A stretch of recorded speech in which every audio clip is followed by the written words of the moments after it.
Hubung dengan satu lagi ordinan darurat yang telah digazetkan, telah diwartakan pada hari semalam 11 hari bulan Mac dan efektifnya atau buka kuasanya pada hari ini.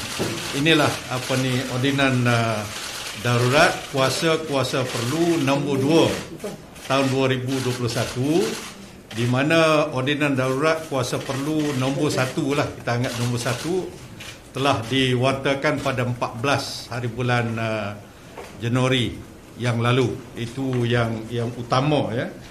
Jadi ini yang kedua.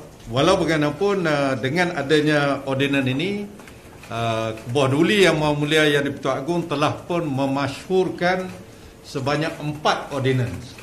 Dia selain daripada ordinan 1 dan 2, nombor 1, nombor 2, ada pindaan kepada Akta 342, satu lagi pindaan kepada Akta 446 di bawah Kementerian Sumber Manusia. Saya kira apa yang telah disebut oleh Yang Berhormat Datuk Saifuddin tadi telah menepati keseluruhan apa yang kita nak huraikan mengenai ordinan nombor 2 ini. Namun demikian, saya mohon izin untuk memberikan serba sedikit mengenai background dan juga skop ordinance yang kita ada di hadapan kita pada hari ini. Itu ordinan darurat kuasa perlu nombor 2 2021. Ordinans ini sebagaimana disebut oleh Yang Berhormat Datuk Saifuddin tadi adalah ordinans yang dibuat berdasarkan kepada perlembagaan perkara 150 2 kapital B, merupakan satu peruntukan yang membenarkan ataupun memberi kuasa, punca kuasa kepada Yang di-Pertuan Agong untuk membuat undang-undang semasa darurat yang dipanggil sebagai ordinance atas nasihat daripada Jemaah Menteri. Jemaah Menteri telah menasihatkan Kubah Duli Yang di-Pertuan Agong untuk enact this ordinance. Ordinance ini mempunyai 29, banyak ya, 29 section dan juga mempunyai satu jadual. Jadual ini mengandungi 2 borang.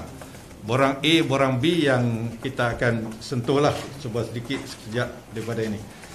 Dan satu perkara yang saya nak tekankan juga ialah oleh kerana ordinance ini merupakan satu instrumen undang-undang darurat, dalam ordinance ini dimasukkan dengan jelas oleh Yang di-Pertuan Agong sendiri, menyatakan atau titah beliau bahawa bahawasanya Yang di-Pertuan Agong berpuas hati. Itu elemen yang pertama.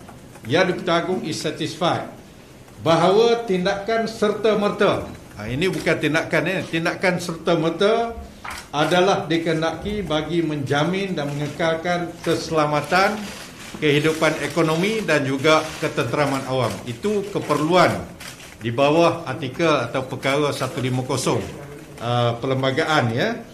Jadi untuk itu ini ditulis membuktikan ordinan ini adalah satu ordinan yang sah. Yang Berhormat, saya rasa dalam kita meneliti ataupun membincangkan mengenai ordinans darurat, yang senangnya kami dalam kerajaan kami panggil anti-fake news lah. Anti-fake news law. Walaupun dia sebenarnya anti-fake news telah di-repeal, telah dibatalkan. Frasa yang penting, frasa yang penting sekali di dalam undang-undang atau ordinans ini sudah tentulah apa maksud berita tidak benar. Berita tidak benar kalau dalam bahasa Inggerisnya dipanggil sebagai fake news lah. Berita tidak benar atau fake tu. Fake ni sebenarnya palsu, tapi kita tak guna palsu. Berita tidak benar. Kita tidak literal translation, tak ada. Bukan direct translation. Okey, dalam section 2 kepada ordinance ini, di bawah tajuk tafsiran ataupun definition, berita tidak benar ini, senang saja. Berita tidak benar ini termasuklah 3 perkara. Satu, apa-apa berita. Yang kedua, apa-apa maklumat. Yang ketiga, apa-apa data dan laporan, sama ada keseluruhannya ataupun sebahagiannya adalah palsu. Itu berita tidak benar. Berita, maklumat, data, laporan, sama ada keseluruhannya ataupun sebahagiannya, fully or partly, adalah palsu. Itu penting. Dan yang lebih penting lagi yang disebut oleh Datuk Saifuddin tadi, berita, maklumat, data, laporan palsu itu berkaitan apa? Berkaitan dua perkara saja. Satu, COVID-19. Yang kedua, proklamasi darurat.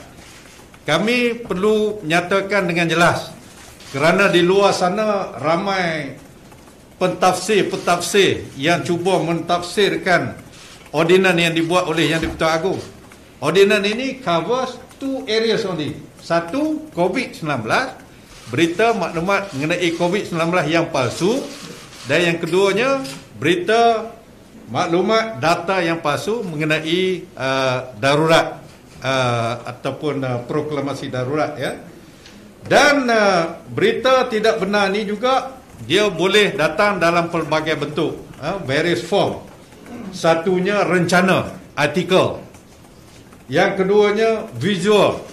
Yang ketiganya rakaman audio, atau apa-apa bentuk lain yang boleh menggambarkan perkataan atau idea itu. Jelas, very clear.